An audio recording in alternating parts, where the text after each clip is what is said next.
السلام عليكم ورحمة الله وبركاته، ازيكم يا حبايبي عاملين ايه؟ يا رب تكونوا بألف خير.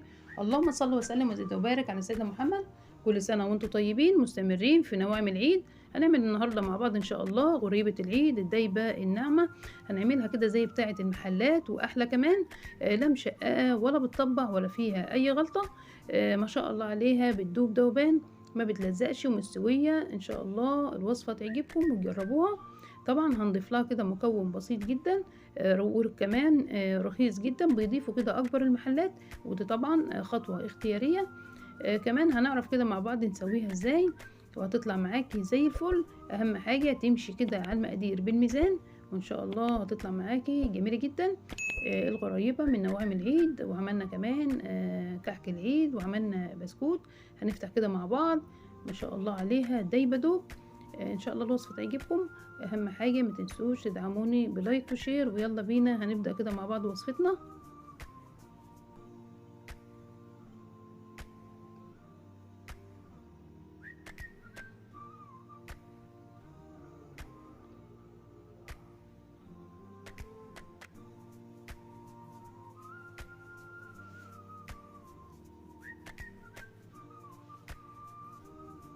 معايا كده في البداية 300 جرام من السمنة بدرجة حرارة التلاجة. طبعا بيعادل كده كوباية ونص. المقادير هسيبها لكم كده مكتوبة في صندوق الوصف. بالاسباتولا كده هنبدأ نفتت السمنة كويس جدا عشان ما تكسرش معاكي المضرب. مش متوفر عندك مضرب كهربائي او مضرب يدوي، بايديكي عادي جدا ممكن تستخدميها برضو. هنبدأ كده بالمضرب، هنضرب كويس جدا لغاية ما القوام كده يتقل معايا، وكمان يكون هش كده وقوامه كريمي. وبننزل كده الجوانب كويس جدا. الخطوة دي بتفرق يا جماعة في الغريبة. اللون افتحي ما شاء الله عليه. هنضيف له كده 150 جرام من السكر البودر، مطحون طبعا في البيت. وكمان بعد ما نخلته كده بعمل الميزان بتاعه، يعني بتعيريه او بتوزنيه بعد ما تنخليه. هنبدأ كده نضربهم كويس جدا مع بعض.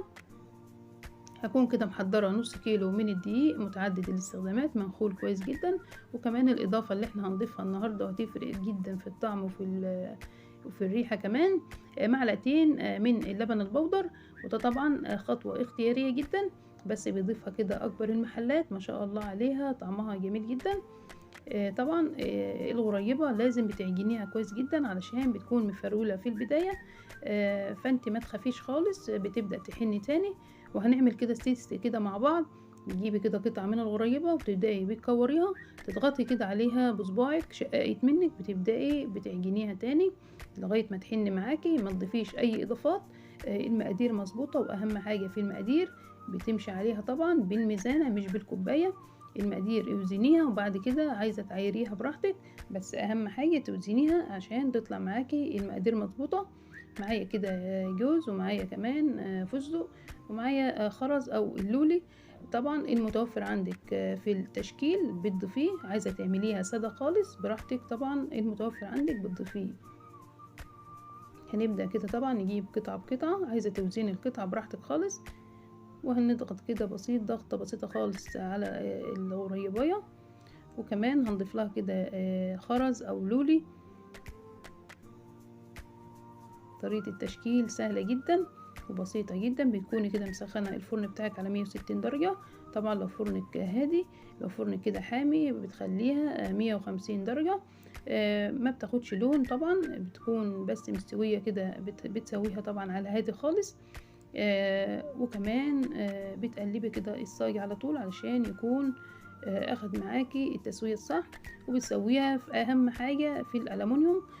طبعا سجان الالومنيوم بتوزع الحرارة كويس جدا. بالنسبة بقى لتشكيل المكسرات، بتضغطي كده على الغريبة ضغطة بسيطة خالص بصباعك، عشان لما تضيفي كده المكسراية على الغريبة ممكن تشقق منك في الفرن. وهتقولي طبعا ان المقادير مش مظبوطة. لا، مقاديرنا مظبوطة. طبعا ماشي بس على الخطوات، وان شاء الله هتطلع معاكي زي الفل. وبتحاولي كده بتخلي طبعا حجم الغريبة بنفس كده، يعني بنفس الحجم. يعني لو لقيتيها صغيرة شوية بتضيفي قطعة كده من العجينة. طريقتها سهلة جدا وبسيطة جدا.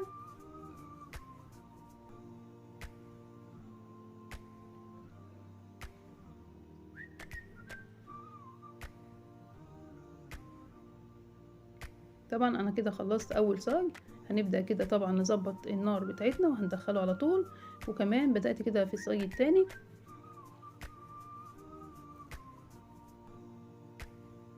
وهخلص الكمية طبعا وهنغبسها كده مع بعض.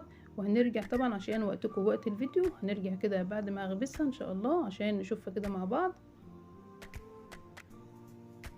اهم حاجة في التسوية بتسويها على هادي خالص. واول طبعا ما بتعرفي ان هي استوت من تحت خلاص بتكون هي استوت كلها، ما بتاخدش لون، لونها بيكون فاتح جدا.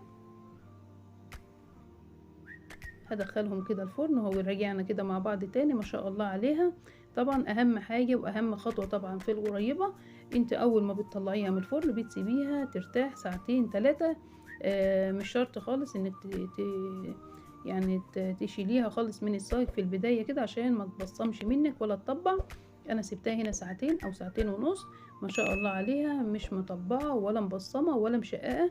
التسوية بتاعتها مظبوطة، واخدة لون يعني فاتح جدا مش غامق، وده لونها الطبيعي. طبعا ما فرشتش مني، مقاديرنا مظبوطة، ماشي بس على المقادير بالميزان. طبعا دايبة دوب ما شاء الله عليها وناعمة جدا ودايبة كمان. ان شاء الله الفيديو يعجبكم وتجربوا الوصفة. كل سنة وانتم طيبين وفي رعاية الله.